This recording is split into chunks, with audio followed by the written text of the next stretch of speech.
Good morning, everyone. My name is Susie, and thank you for joining another edition of Hyper University. Today's training will be on Boost Up, why and how. As a reminder, Hyper University hosts trainings every Wednesday at 11 a.m. Eastern Standard Time, and each week we offer a different curriculum. Our trainings generally take between 20 and 30 minutes, and we will always send the training materials to all attendees that same day. On this screen, you will see we have a chat on the upper right-hand corner. Please feel free to use it for any questions or comments you may have, or you can unmute your phone to ask questions as well. In order to make your screen larger and remove the tiles of attendees, you will need to click and grab the three lines on top of the presentation and drag them all the way up to your liking. We also encourage our retailers to recommend any curriculum they would like to see in the future. We are open to ideas and will implement accordingly, so please let us know. I would now like to introduce our training, Pedro, who will begin this session. Take it away, Pedro. Thank you, Susie, and good morning, everybody. Thank you for joining today's topic, which is going to be Boost Up. Now, before we begin, I would just like to say that if there are any non-exclusive locations that are attending today's training, you currently do not have access to do Boost Ups at this time, so this training does not apply to you. However, you are always welcome to stay on and listen in. So let's get started. Why this training? BoostUp allows your customers to get easy access to higher priced, high-end devices without the worry of spending the entire amount in one shot, as it breaks down the cost into small installments added to the monthly bill with zero interest. Now, what is a BoostUp? This is an affordable way for customers to pay their phone over an 18-month period. And who is eligible? Active single line or primary family customers on a monthly plan who have made at least 12 consecutive on-time payments. Note that being eligible does not guarantee that you will be approved. For more information, you guys can click on Boost Up under Quick Links on the front page of your sales portal.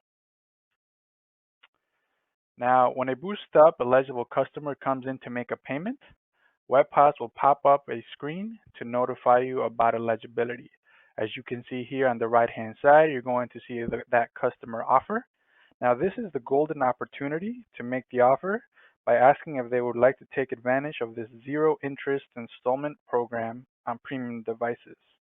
And as a heads up, Boost is watching, and they're reporting on how many of these customers you upgrade and how many you don't. So please make sure you let every customer that has this offer, that let them know that they have it. That way they can take advantage of it. Now, what are the requirements? The customer will have to make 12 consecutive on-time payments. So unfortunately, if they miss a payment, they will have to start again. So please make sure all those payments are made on time. They will need to have an approved credit or debit card for the down payment, plus the taxes on whatever phone they wish to purchase.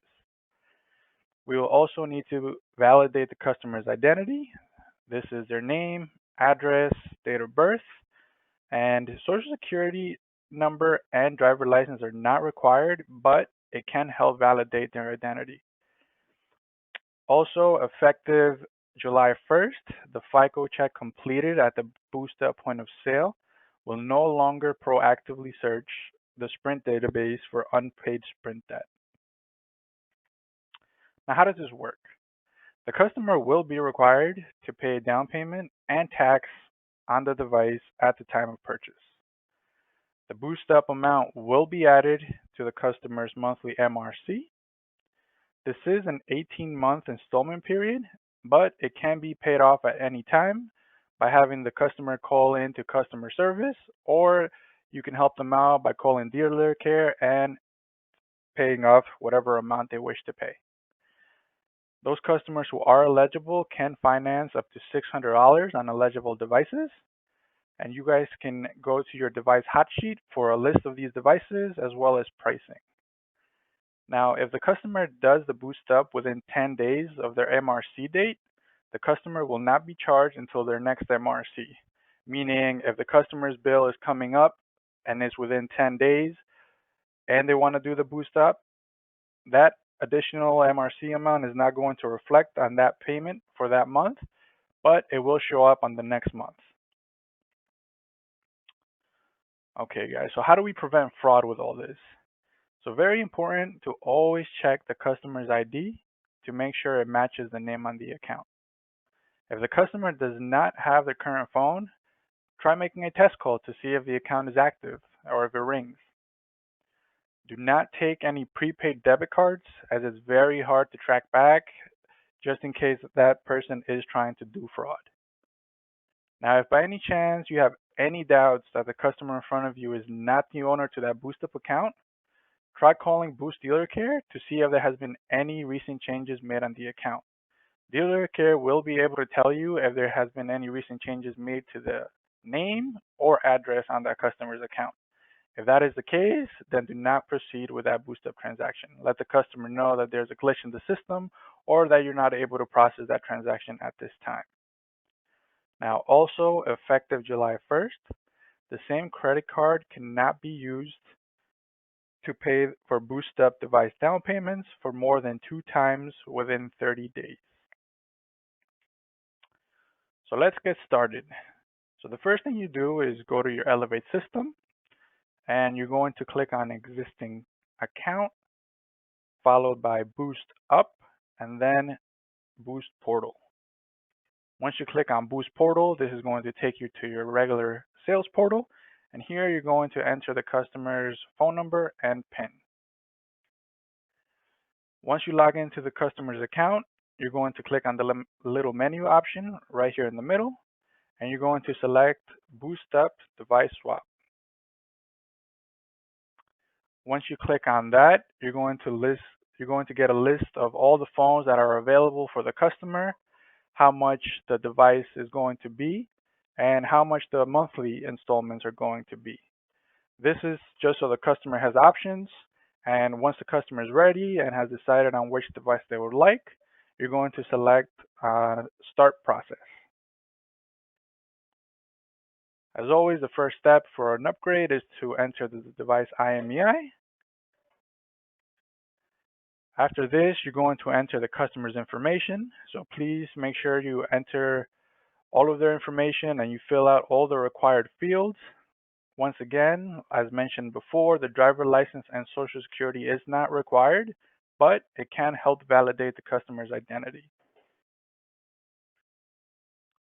The next step is going to be to enter the customer's credit card information. Please make sure to not take any prepaid debit cards because it will be harder to validate the customer's identity and it can interfere with the process. Once you enter the credit card information, you're going to get the consent.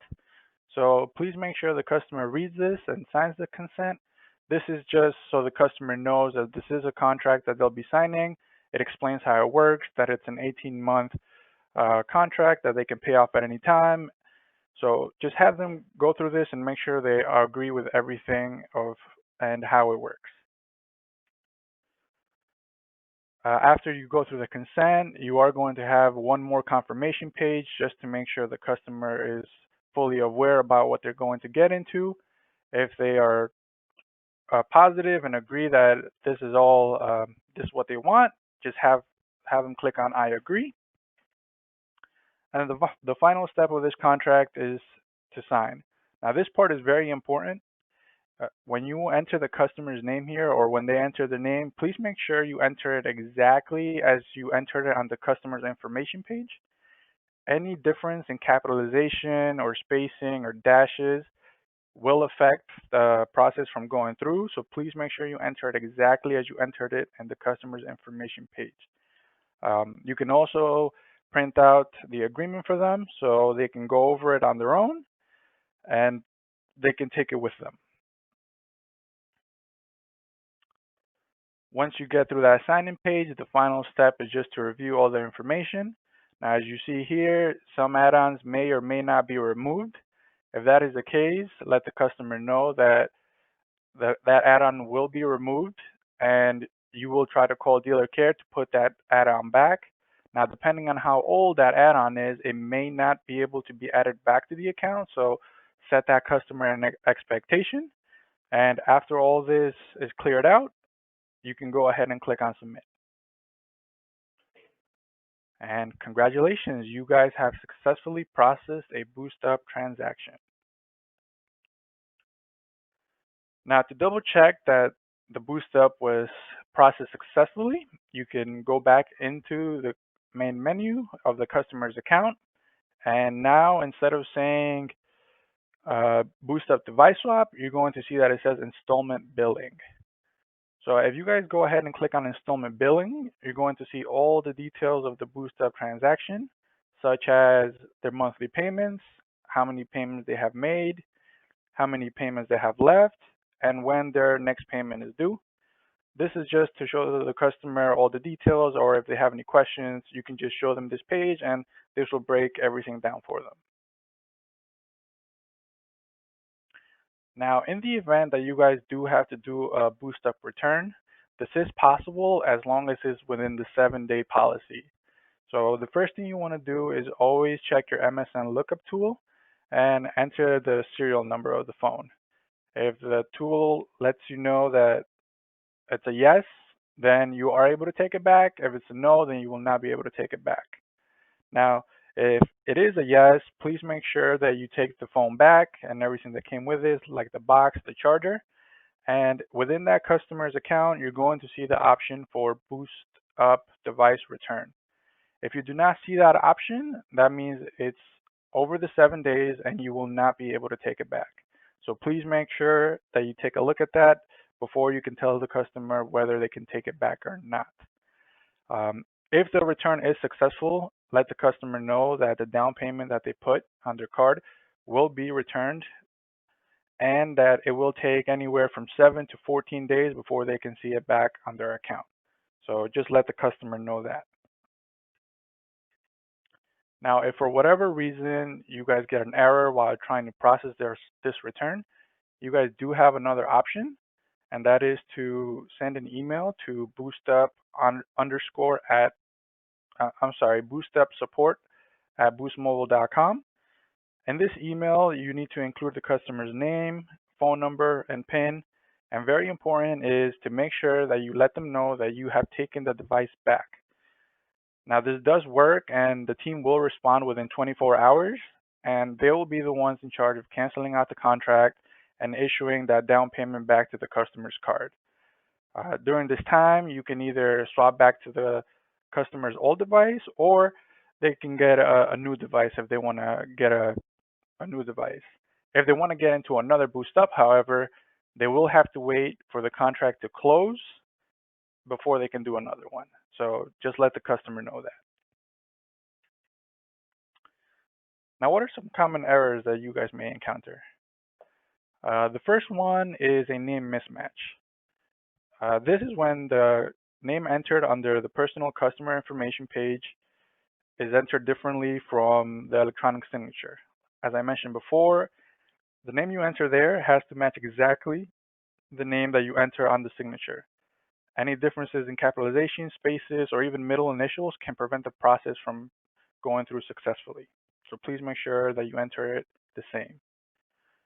Another issue you guys may have is if the system is unable to validate the customer's identity. This can happen because of a mailing address or if they had a change in their legal name, of course. So for something like this, you can always try to use an old mailing address to see if that works.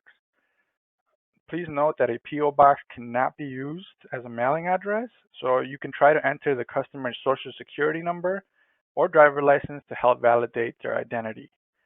Now, if you guys have fixed these issues because you got the error the first time and you're getting it a second time, please don't keep trying more than 3 times. After that third time, the system will lock you out, and no matter how many times you guys make changes on the account, the system will not allow you to process that BoostUp transaction. So just leave it as it is and let the customer know that you can try again within 24 hours because the system will lock you down. Another issue that you guys may have is with a credit card. This can happen if the customer doesn't have enough funds on their account to cover their initial down payment. Now, if you do receive this this error, and you believe that it's a mistake, please set the customer expectation that you will escalate and you will call them back when it's resolved so they can come back into your store. Now, in order to escalate, you will need to send an email with the customer's phone number and PIN and a screenshot of their message to boostuphelp@sprint.com.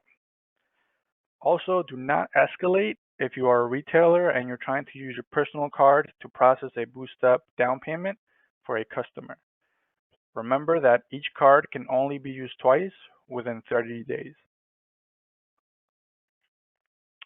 And that is all. Thank you so much for joining. I hope you guys found this training helpful. If you guys have any additional questions or requests, please feel free to call us at 914-237-4040. Thank you. Okay. Thank you, Pedro. And thank you, everyone, for investing in yourself and your business by attending our weekly Hyper University trainings. We appreciate all that you do, and we're happy to be a part of your success. Please be on the lookout for an email with today's training materials in case you want to refer back to them or you'd like to share them with others. And while it's still fresh, we'd love to enter you into our monthly drawing for a $100 Boost Goods shopping spree by answering 2 quick questions about today's session. Find the link in today's follow-up email coming from our Hyper University email box. Again, please feel free to send your ideas for training topic requests to Jose at hyperlinkusa.com or type your request in the chat during any of our live trainings. Thank you for joining and stay safe, everyone.